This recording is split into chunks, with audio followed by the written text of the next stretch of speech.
I never felt like the church was more important to my dad than I was. Whoa. Ever. I never felt that way.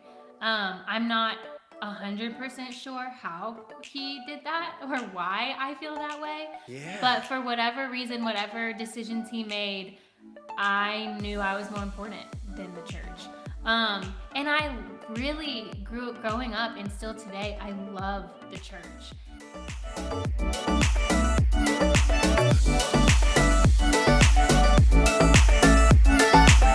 Well, hey crew, it's Adam. You're listening to The Conversation. Today's episode 274. And this was one of my all-time favorite conversations with our guest. Yes, that is plural. I had the honor of sitting down with Andy Stanley's wife and daughter, and they were amazing. My face hurt from smiling at the end of this conversation. Friends, today, wherever you are, just know I'm so glad you're tuning in. Each week, I do these conversations for you, the listeners. And before we go any further though, I need, and more than that, I want to give a huge shout out to our partners. Each week, these partners help make the conversations possible. And when I say possible, they literally would not happen without these partners. Our first partner today is the International Justice Mission. IJM is a global nonprofit organization working to end slavery and violence around the world. What a call, right? Their mission is to protect people specifically in poverty by rescuing victims, bringing criminals to justice, and helping local law enforcement build a safe future that lasts. Listen to this. Over the last 25 years, more than 80,000 individuals have been set free thanks to countless people who have been praying and giving to make this amazing, important work possible. But friends, there are still thousands more who are still waiting to be rescued. How you can make a difference, a very specific, tangible difference, is by becoming a Freedom Partner. A Freedom Partner is someone who gives to IJM on a monthly basis. And so to do that, I can't encourage you enough, go visit IJM.org. My wife and I are Freedom Partners. We're honored to be them. Go again, IJM.org. Our second partner is Generous Coffee. I love Generous Coffee. Their founder, Ben Higgins, is a friend of mine. Generous Coffee doesn't just sell amazing coffee. It's what I'm drinking actually right now. We've been brewing Generous Coffee at the Weber household, but they also make a positive impact by donating 100% of the money they make to nonprofits who are helping others around the world. Not just at my house, the church I pastor brews Generous Coffee every single week as well, and the response has been incredible. Our people love it. If your church or your business brews coffee on a regular basis, you can buy Generous Coffee in bulk. And when we did a price check a year or so ago, Generous Coffee was cheaper or the same price as every other place that we looked. And again, they give 100% away. I can't say enough great things about them. Go find out more at generouscoffee.com. So today in our episode, again, I had the great joy of interviewing an amazing dynamic duo, mom and daughter, Sandra and Allie Stanley. These two ladies are rock stars. They're also hilarious. And they just talk about the unique relationships between mothers and daughters. My favorite part, though, is when Allie shared about her own faith and specifically what it looked like for her to be the daughter of this well-known couple, Andy Stanley and his wife, Sandra. And I just have to say, in a time when mega church pastors are scrutinized all the time, it was so cool hearing Allie honor her dad and talk about her dad the way that she did. And so on that note, friends, as always, sit back, relax, and enjoy this conversation.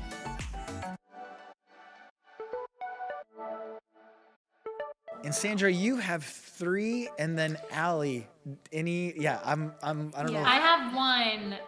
She's 2. She'll be 2 on Monday. How about this? I know. We were just getting her down for a nap, and it's time for us to come on with you. So now Andy is rocking her and singing and telling the story upstairs.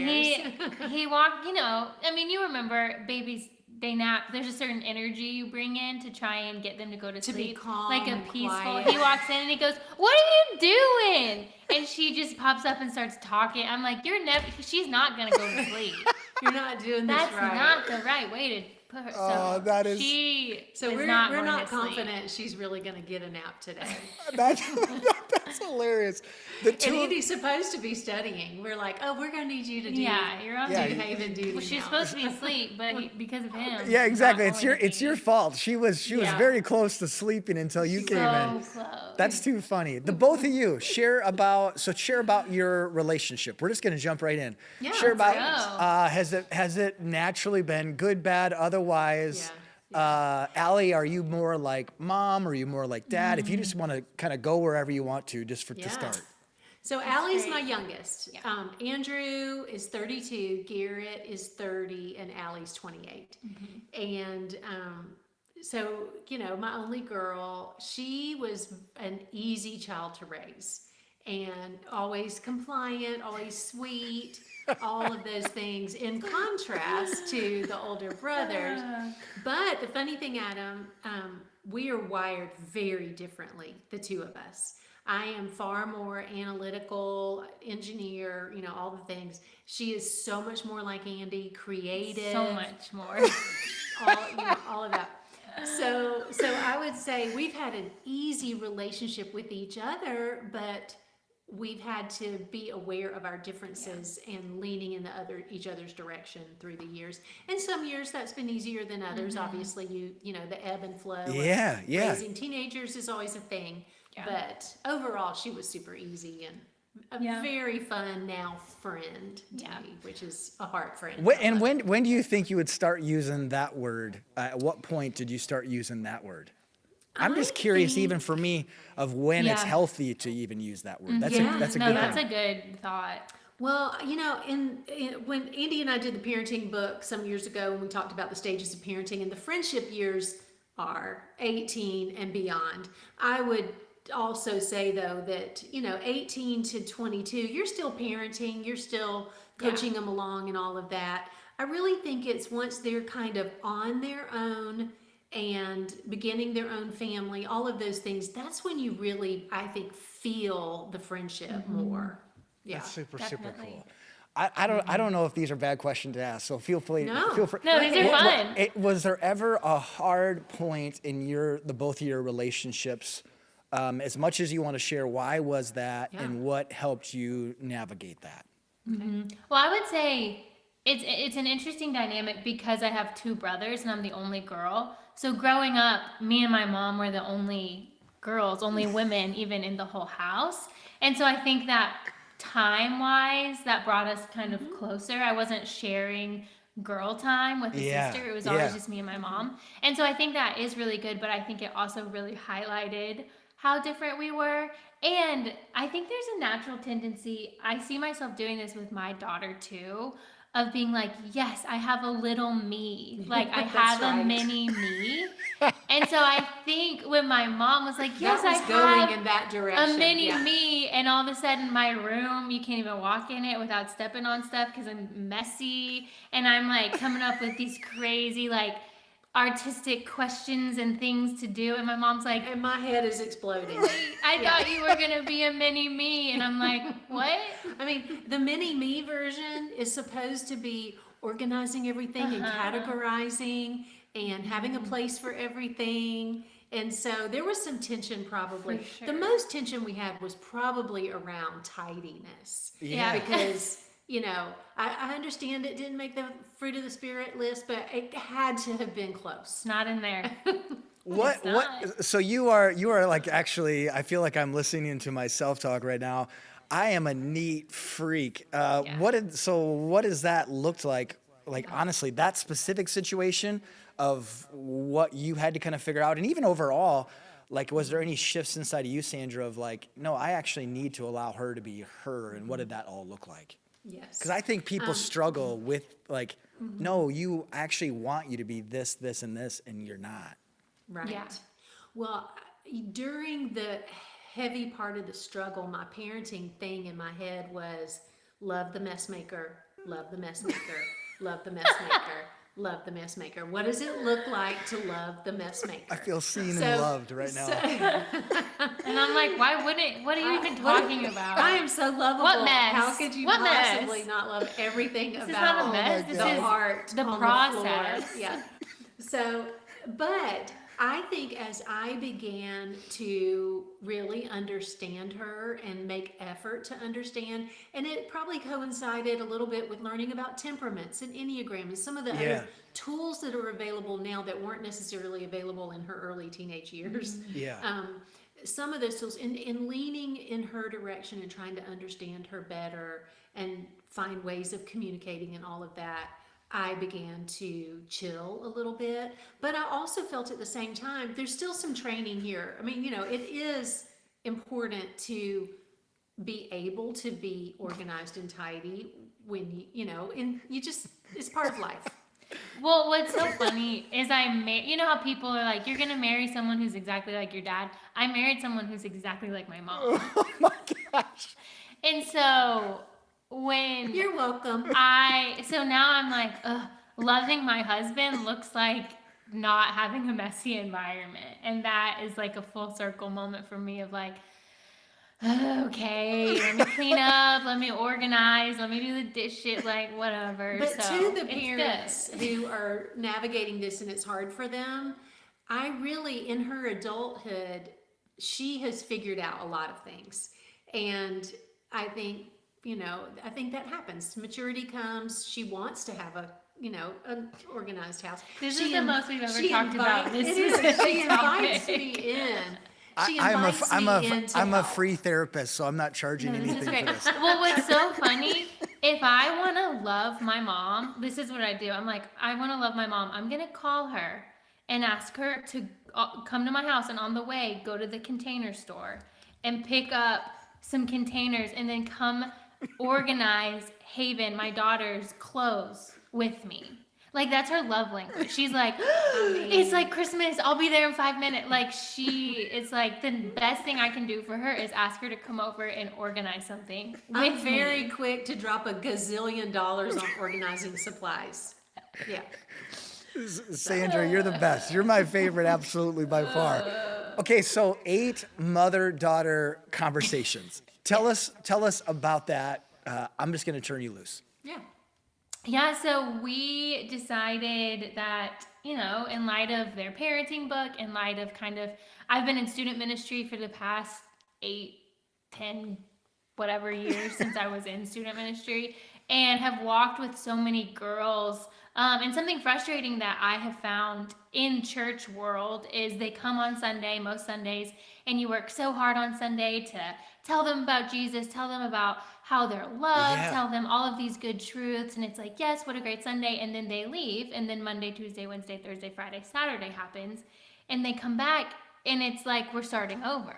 And so realizing, okay, we need to equip parents, and specifically in this context, equip moms of daughters with teenagers to continue on those conversations, to learn how to reinforce their daughters' identities, to reinforce good decision making, to reinforce wisdom during the week, so that when they come back on Sunday, we can keep growing and keep discipling. And so that was a big reason why I wanted That's to do great. this, was to just equip parents to be able to continue on and pour into their girls in that way.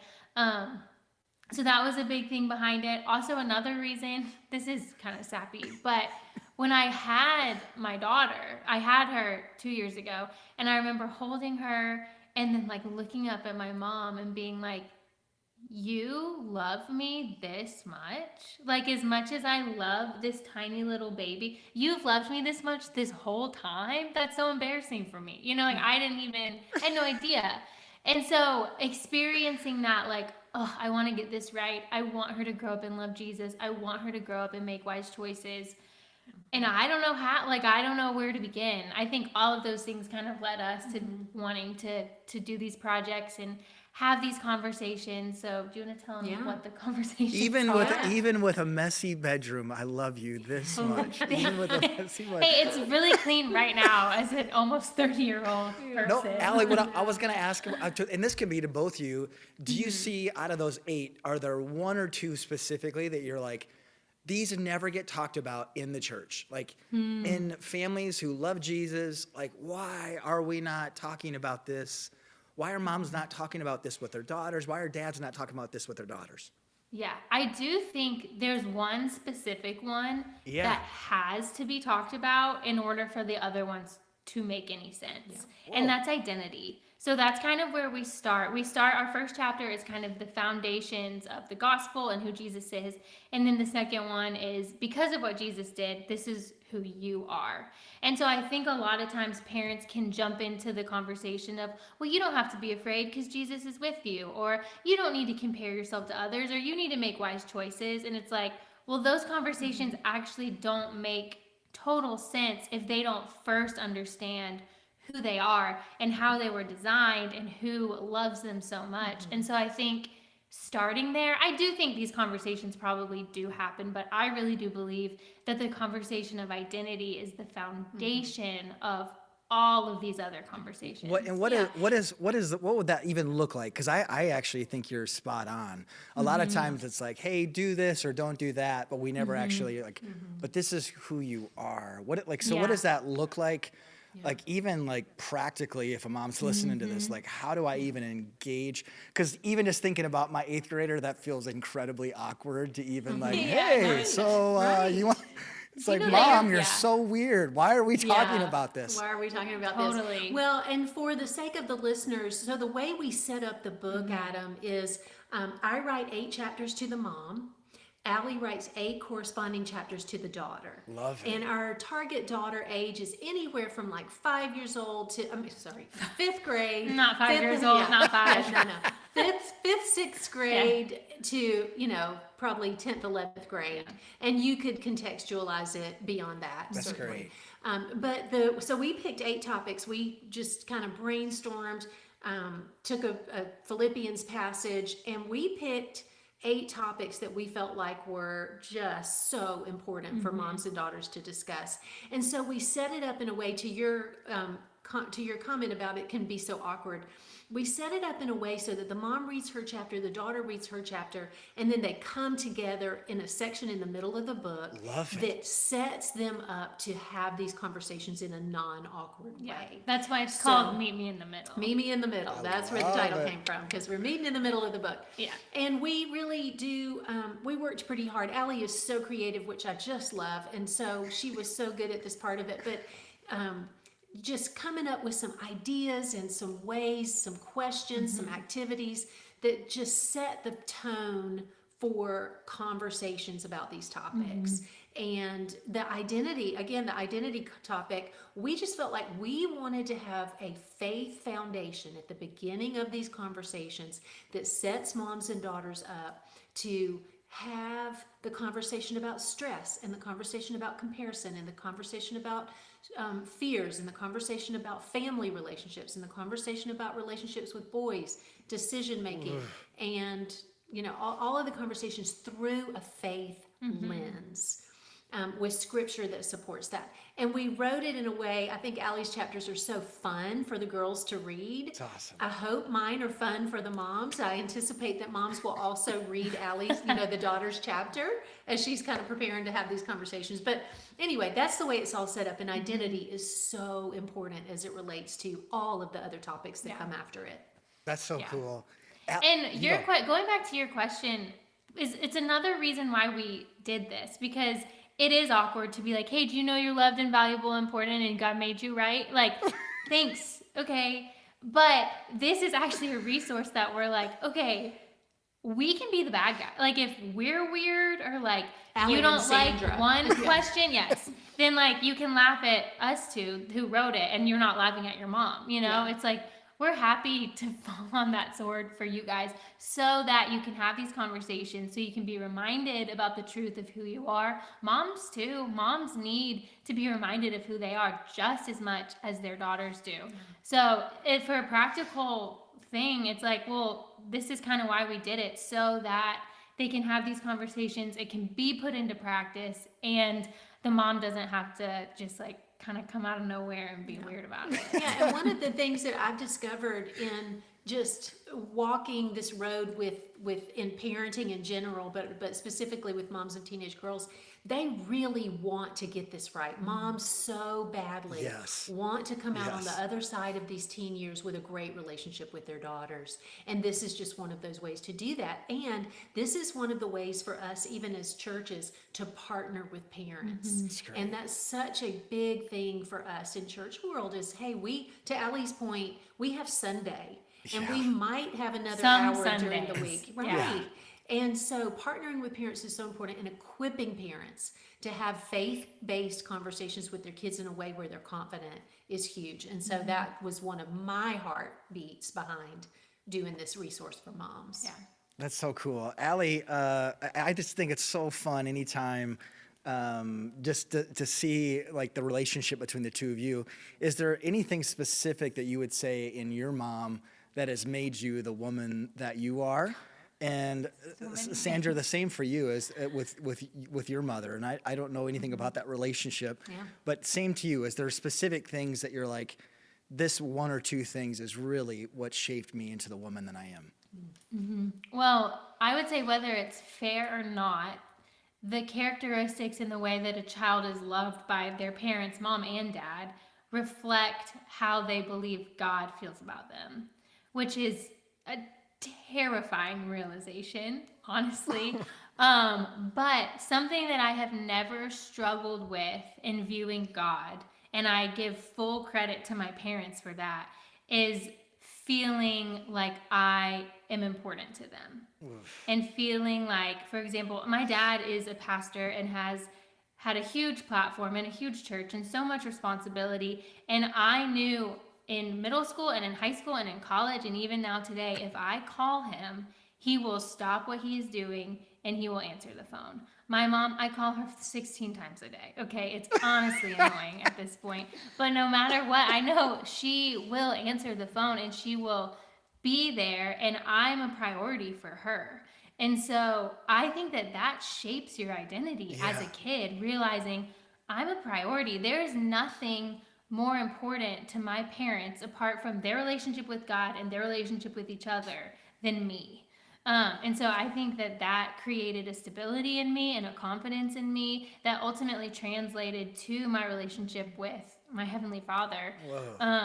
So I really do think, even in identity formation, going back to that, it's not always about saying the right things to your girls. It's also about how you treat your girls and how you love them and how you prioritize them. And in a world and in a culture where everyone is so distracted and so busy and so chaotic, as a parent, specifically as a mom in this case, making sure that your child knows, I will put away my phone, I will hang up the phone, I will do whatever I need to do to let you know that I'm here for you and I'm listening to you and I love you. Both of my parents did that so well growing up. And now that I am a mom, I realize that that's really not all that easy.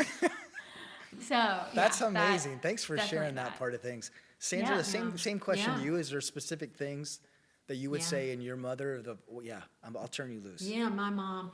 So I'm so grateful for my parents, and I still have both of them, and just super, super grateful. One of the things that I have learned from my mom that I think is huge is my mom has a very easy time making the most important things most important. And that was such a model for me in my parenting. My dad, same thing. They, kind of to Allie's point, they really, understanding God's love for me has never been a problem because both of my parents, that's been the same situation.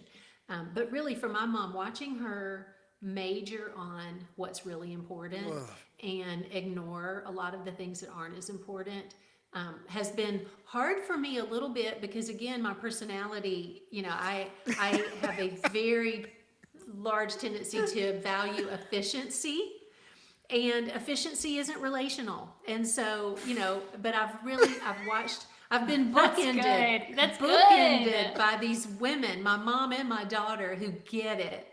And they have both impacted me and helped me with that and coached me a little bit with all that.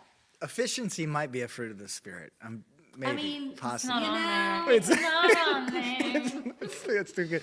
Allie, one other question I'm kind of selfishly asking for myself. Yeah. I feel like there's so many people who walk away from church, Jesus, everything, specifically pastors' kids. Why is that not the case for you? Like, Yeah. is there, like, 'cause even just for my own, I'm so grateful just to see the Lord at work in each of my four. But that's definitely a fear. I mean, because they've seen the good, bad, and otherwise Yeah. in that. What do you think, if you had to pinpoint it away from God's kindness and faithfulness? Yeah. Is there things that you would say? I definitely think, kind of going back, I never felt like the church was more important to my dad than I was. Whoa. Ever. I never felt that way. I'm not 100% sure how he did that or why I feel that way. Yeah. But for whatever reason, whatever decisions he made, I knew I was more important than the church. And I really growing up, and still today, I love the church. And I think it's because, number one, our church really values the next generation. And so I had a great experience in the church. And obviously, as the pastor's daughter, there were specific things that were not so great, and specific pressures, and specific conversations, and specific weird things. But I think ultimately, I think it does help that my dad was also a pastor's kid. Yeah. I was going to So say that too. he knew what I was going to experience and what I was experiencing. But ultimately, I think it comes back down to, I never once thought he loved the church more than he loved me. And that's not loving God more, like, that's not what I'm talking about, but specifically how he spent his time, his energy. I just always felt like he loved me more, and therefore I loved the church, because I wasn't competing with the church. It was just a huge part of our lives. He also did a really good job at bringing home fun stories, or not so fun stories, but using kind of what he was learning as, hey, here's what I'm learning, let me help you learn it too. Or here's something that I'm experiencing, join me, here's the story, what would you do, what do you think?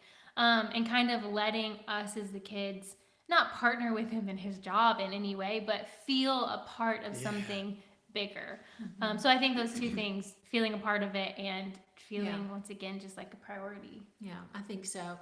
In this generation, Adam, authenticity is so important to this younger generation.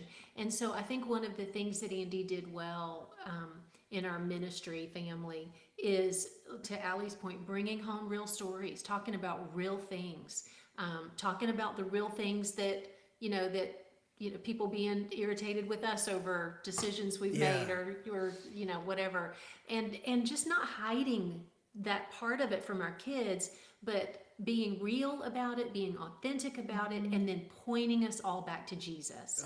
So this isn't about, we can't equate church with our faith or with Jesus or with God. So helping our kids understand the church is made up of a lot of people that are imperfect. Everybody's imperfect. So here's the yuck of it. Here's the great part of it. Here's all of it. Now let's just focus on Jesus, because So he good. is who we're to be focused on. And I think when we do it that way, and we don't try to shine up the church for our kids and make them think, that everything is perfect, then there's nothing for them to leave. We're not, people who leave, they don't really leave Jesus. They might accidentally leave Jesus, then, but they're leaving something else.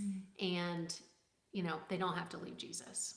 The both of you mentioned Andy a little bit there, but Sandra, I don't know if there's anything more that you want to share from your chair, because I think you had anything else that you would add that you feel like you've done well from your position in that, like of seeing your kids flourish faith-wise. Basically, I'm asking you to brag on yourself. Well, I can brag on her too a little bit. I think she's a big reason why my dad was like that. Yeah. I think she was always very quick to be like, hey, we got a baseball game and you're going to go, like that sort of thing. I don't know that for sure, but that's the vibe I'm getting from Hey, your daughter's her. calling. I answered it for you. Here you go. Yeah. I mean, not to that extent, but I do think her value of family has helped him and reminded him to do that. So yeah, I definitely think. Well, one of the things that Andy talks about very freely, and we talk about it in the parenting book, is just, he looked at my family and the dynamic of my family of origin, my parents and my siblings and our relationship, the 5 of us with each other. And he said, that's what I want to replicate.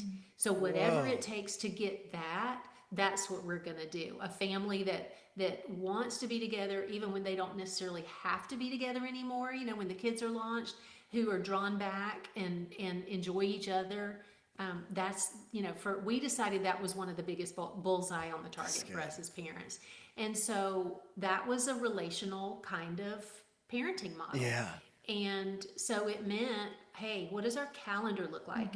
And the practical aspect of parenting with the relationships in mind is, what does this look like on our calendar? What's on our calendar that's going to impede the relationship? Let's get rid of everything we can that's going to impede the relationship, and let's major on the things that are going to get us to that bullseye on the target. So I think that's probably one of the biggest things is practically speaking, as the mom, I've been the keeper of the calendar.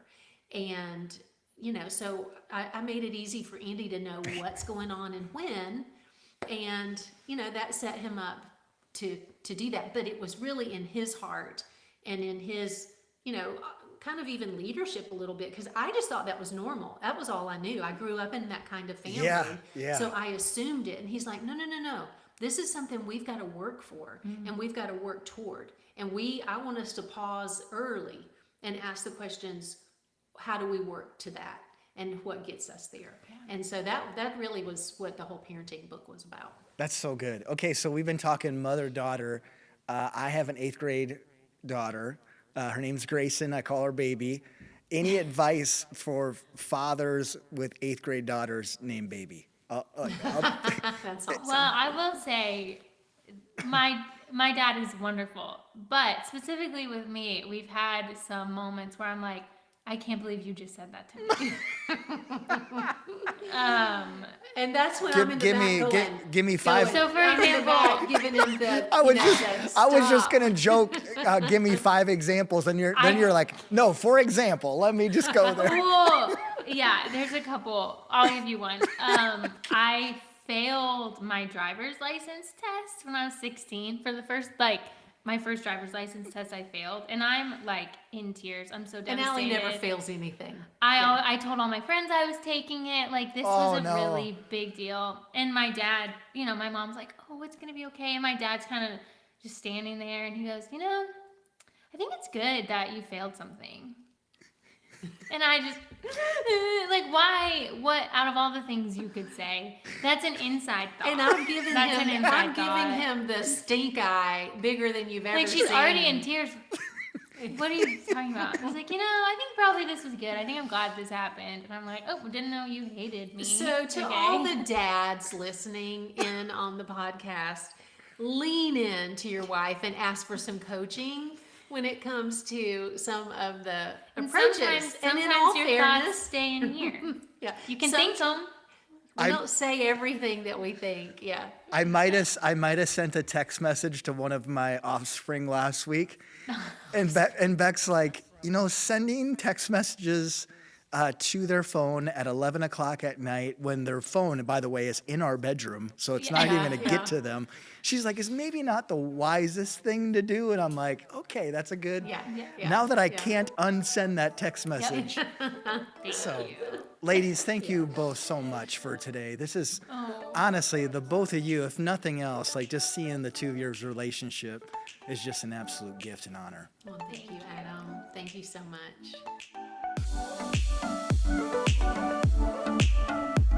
Well, thanks again to our guests today. I hope you enjoyed that as much as I did. Sandra and Allie Stanley, I am so grateful for the both of you amazing women. Thanks to our partners, IJM and Generous Coffee. Friends, please go find out more about both of these amazing organizations. Lastly, but not leastly, thanks to all of you who listened to the conversation. I am so grateful.